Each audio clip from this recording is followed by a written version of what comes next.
సాయినాథుని దర్శనం కోసం షిరిడి వెళ్లే భక్తులకు అలర్ట్. మీరు వెళ్లే కారు సురక్షితమే అని భావిస్తున్నారా?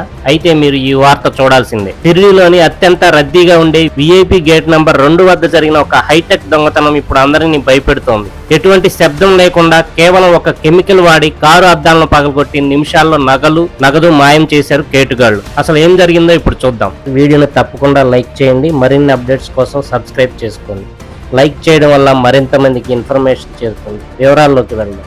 షిరిడిలో దొంగలు సరికొత్త పంతా అనుసరిస్తున్నారు. ఉదయం 5:30 గంటల సమయం విఐపి గేట్ నంబర్ 2 వద్ద పార్క్ చేసి ఉన్న ఒక కారును దొంగలు టార్గెట్ చేశారు. సాధారణంగా అద్దాలు పగలగొడితే పెద్ద శబ్దం వస్తుంది, అలారం మోగుతుంది. కానీ ఇక్కడ దొంగలు చాలా తెలివిగా ప్రవర్తించారు.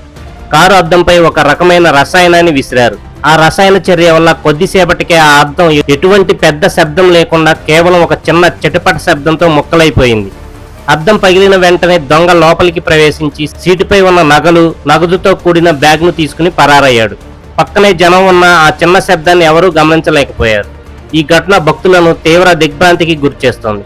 కారు లాక్ చేసి ఉంది కదా అని విలువైన వస్తువులను అందులో వదిలి వెళ్లడం ఎంత ప్రమాదకరమో ఈ ఉదంతం నిరూపిస్తోంది. అందుకే ఇకపై ప్రయాణికులు తమ కార్లలో నగదు లేదా విలువైన ఎలక్ట్రానిక్ వస్తువులను అసలు ఉంచకూడదని పోలీసులు మరియు భద్రతా నిపుణులు హెచ్చరిస్తున్నారు.